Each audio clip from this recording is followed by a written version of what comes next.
A very good morning. Let's discuss about the important commissions and evaluation system and assessment related keywords for all the exams like EMRS, KVS, NVS and CTET. These are the important commissions which have been asked. बहुत बार exam में पूछे जाते हैं. important commission है, उससे related evaluation system है, ये assessment है. इनसे related keywords बहुत बार पेपर में पूछे जाते हैं. तो चलिए हम जल्दी से डिस्कस कर लेते हैं important commissions को, assessment को and evaluation systems को according to new education policy 2020. सबसे पहले हम बात कर लेते हैं कमीशंस की. तो सबसे पहला जो इम्पोर्टेंट कमीशंस है वो है राधा कृष्णन कमीशन, जिसको हम दूसरे नाम से क्या नाम है, यूनिवर्सिटी एजुकेशन कमीशन के नाम से भी जानते हैं.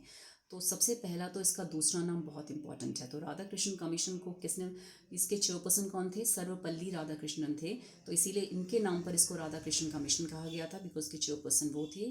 सेकंड, इसको दूसरा नाम क्या था, यूनिवर्सिटी एजुकेशन कमीशन इसका दूसरा नाम है. और ये कब बनाया गया था, कब आया था राधा कृष्णन कमीशन, 1948 से 49 के बीच में. ये इसका ईयर है राधा कृष्णन कमीशंस का. राधा कृष्णन कमीशंस का जो मेन एम था वो क्या था, यूनिवर्सिटी एजुकेशन में इम्प्रूवमेंट लाना, उसके स्टैंडर्ड को इम्प्रूव करना, उसमें क्वालिटी लाना, to set up the need and standard को सेटअप करना यूनिवर्सिटी एजुकेशन के अंदर. तो राधा कृष्णन कमीशन का काम क्या था, यूनिवर्सिटी एजुकेशन को इम्प्रूवमेंट लाना, स्टैंडर्ड सेटअप करना.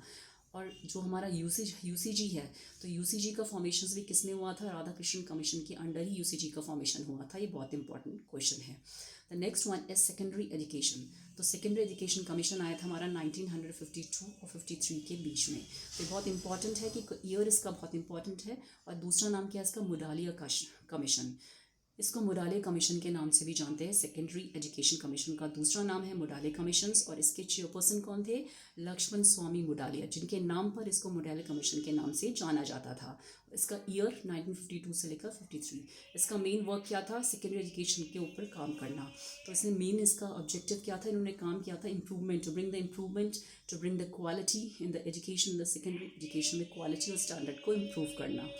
The next one is Kothari commissions. बहुत इंपॉर्टेंट है कोठारी कमीशन, बहुत बार एग्जाम में पूछा गया है कोठारी कमीशन. इसका ईयर 1964 से लेकर 66, इसका ईयर बहुत इंपॉर्टेंट है. इसको हम नेशनल एजुकेशन कमीशन के नाम से भी जानते हैं. नेशनल एजुकेशन पॉलिसी कमीशन का दूसरा नाम क्या है, कोठारी कमीशन. और बेसिकली कोठारी कमीशन का क्या किसके ऊपर बात की थी कोठारी कमीशन ने, 10+2+3 एजुकेशन सिस्टम की बात करता है कोठारी कमीशन. 3 लैंग्वेज फॉर्मूले की बात करता है कोठारी कमीशन. कोठारी कमीशन ने ही बेस लाइन जो स्ट्रैटेजी बनाई थी, जो पॉलिसीज़ बनाई थी, किसके लिए, न्यू एजुकेशन पॉलिसी 1968 की जो पॉलिसी लाई गई थी वो इसी के ही अंडर लाई गई थी, कोठारी कमीशन के अंदर. इसी ने ही उसके लिए पॉलिसी बनाई थी. और इसके जो दौलत सिंह थे वो इसके हेड थे. डॉक्टर दौलत सिंह कोठारी जो थे वो इसके कौन थे, हेड थे. इसीलिए उसको कोठारी कमीशन के नाम से जाना जाता है. बहुत बार इसके हेड का नाम भी पूछा था, दौलत सिंह कोठारी कौन थे, इसके हेड थे. कोठारी कमीशन को नेशनल एजुकेशन कमीशन के नाम से भी जाना जाता है. और इसको हम 10+2 और 3 इसका एजुकेशन सिस्टम था इसके अंदर, और 3 लैंग्वेज की बात करता था. जो न्यू एजुकेशन पॉलिसी 1968 लाई गई थी वो इसी के अंडर लाई गई थी, कोठारी कमीशन के अंदर. और ये सब जितने भी कमीशन है वो बात क्या करते थे, एजुकेशन में इम्प्रूवमेंट का, टीचिंग के स्टैंडर्ड को इम्प्रूव करना, एजुकेशन सिस्टम के स्टैंडर्ड को इम्प्रूव करना. जो हमारी पिछली जाति के लोग हैं, ट्राइबल स्टूडेंट्स हैं या हमें गर्ल्स हैं, उनको कैसे एजुकेशन दी जाए उसमें इम्प्रूवमेंट लाना. तो ये सब इसका एम था हमारे कमीशंस का. Now we talk about the assessment. New education policy के अकॉर्डिंग जो हमारा असेसमेंट है वो कैसा होना चाहिए, अकॉर्डिंग टू न्यू NEP 2020 के अकॉर्डिंग होना चाहिए. क्या बोलता है NEP 2020 कि असेसमेंट जो होता है वो फॉर्मेटिव होना चाहिए और कॉम्पिटेंसी बेस्ड होना चाहिए. जो असेसमेंट है वो फॉर्मेटिव एंड कॉम्पिटेंसी बेस्ड होना चाहिए हमारा assessment. Promote learning assessment and ऐसा होना चाहिए जो लर्निंग को प्रमोट करे, मीन्स जो हमारे अंदर लर्निंग लाए, बच्चे के अंदर एक्सपीरियंस लाए, उसको तो मेन एम क्या उसके अंदर लर्निंग, उसके व्यवहार में परिवर्तन लाए, उसमें लर्निंग लाए. तो वो है हमारे असेसमेंट, ऐसा होना चाहिए. Focused on assessment for learning. जो NEP 2020 है वो असेसमेंट फॉर लर्निंग की बात करता है. उसने क्या बोला, शिफ्ट किया है समेटिव टू फॉर्मेटिव. तो इसने शिफ्ट किया NEP ने समेटिव से फॉर्मेटिव की तरफ. असेसमेंट फॉर लर्निंग होना चाहिए. क्रिटिकल एंड कंसेप्चुअल लर्निंग होनी चाहिए बच्चे के अंदर. उसके अंदर कंसेप्ट जो होता है बिल्कुल क्लियर होना चाहिए, उसकी थिंकिंग बिल्कुल क्रिटिकल थिंकिंग होनी चाहिए. इस टाइप का असेसमेंट होना चाहिए NEP 2020 के अकॉर्डिंग. 360 डिग्री रिपोर्ट कार्ड की बात करता है NEP 2020 की. जो असेसमेंट होना चाहिए सब तरीके से होना चाहिए, पूरा 360 डिग्री लेवल में होना चाहिए. बच्चे का टीचर के साथ, टीचर का बच्चे के साथ, टीचर का पेरेंट्स के साथ, या पेरेंट्स का टीचर के साथ, या बच्चे के साथ हर तरीके से उसका असेसमेंट होना चाहिए। 360 डिग्री रिपोर्ट कार्ड की बात करता है NEP 2020।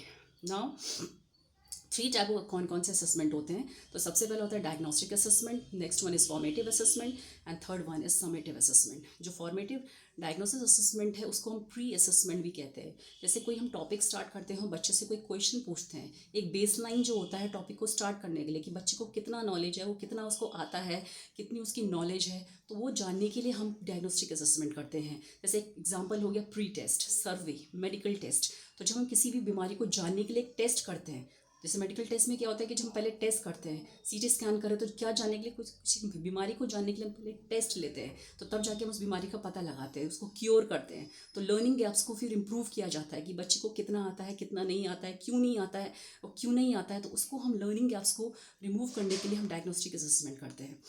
Next one is formative assessment. Formative किया जाता है ड्यूरिंग द लर्निंग के दौरान किया जाता है, और इसमें कीवर्ड्स होता है for example assignment, projects, discussions and questions. जो हम असाइनमेंट देते हैं बच्चे को, जो हम प्रोजेक्ट देते हैं बच्चे को क्लासरूम के अंदर, डिस्कशन करते हैं, क्वेश्चन पूछते हैं बच्चे को, वो आता है हमारा फॉर्मेटिव असेसमेंट के दौरान, और इसको हम ड्यूरिंग लर्निंग करते हैं। समेटिव होता है एट द एंड, कोर्स के एंड में ग्रेड देते हैं, जिसमें बच्चे को हम रैंकिंग करते हैं बच्चे की। At the end, these are the keywords, at the end, at the course, at the grade, at the ranking. और इसमें क्या होता है, example final exams and the mid term exams, ये दोनों आते हैं हमारे समेटिव असेसमेंट के अंदर। Now the last one is continuous and the comprehensive, जिसको इवैल्यूएशन जो हमारा लाया गया किसके अंदर, RTE के अंदर। तो इसको सबसे पहले इम्प्लीमेंट किया गया था 1 अप्रैल 2010, और इसको राइट टू एजुकेशन एक्ट के अंदर लाया गया था। कॉन्टिन्यूस एंड कॉम्प्रिहेंसिव एजुकेशन की बात करता है। तो कॉन्टिन्यूस का वर्ड बहुत बार पूछा जाता है कि कॉन्टिन्यूस का मीनिंग क्या है। कॉन्टिन्यूस एंड कॉम्प्रिहेंसिव इवैल्यूएशन में कॉन्टिन्यूस का मीनिंग होता है दोनों टाइप के असेसमेंट, फॉर्मेटिव भी प्लस समेटिव भी, और पीयर असेसमेंट, तीनों टाइप के असेसमेंट आते हैं कॉन्टिन्यूस वर्ड के अंदर। जो कॉन्टिन्यूस वर्ड है कॉन्टिन्यूस एंड कॉम्प्रिहेंसिव इवैल्यूएशन में। और ये इसका मतलब क्या होता है, कॉन्टिन्यूस इवैल्यूएशन का मतलब होता है should be regular and ongoing. जो ऑनगोइंग असेसमेंट होता है, रेगुलर असेसमेंट होना चाहिए बच्चे का, पूरे साल भर असेसमेंट होना चाहिए बच्चे का, वो होता है कॉन्टिन्यूस का मतलब। Now next one is comprehensive. Comprehensive का मतलब होता है स्कोलास्टिक एंड को स्कोलास्टिक। तो 2 वर्ड आते हैं इसमें। स्कोलास्टिक मतलब होता है फॉर्मेटिव एंड समेटिव, इसमें दोनों होते हैं, फॉर्मेटिव भी होते हैं, समेटिव भी होते हैं। और को स्कोलास्टिक में आता है art, skills, attitudes and values. इसमें हमारे को करिकुलर एक्टिविटीज़ आती हैं, आर्ट आता है, स्किल्स आती है, एटीट्यूड्स आता है, वैल्यूज़ आता है। ये आता है को स्कोलास्टिक के अंदर। तो दीज आर द इम्पॉर्टेंट की words related the commissions, evaluation system and assessment. Thank you.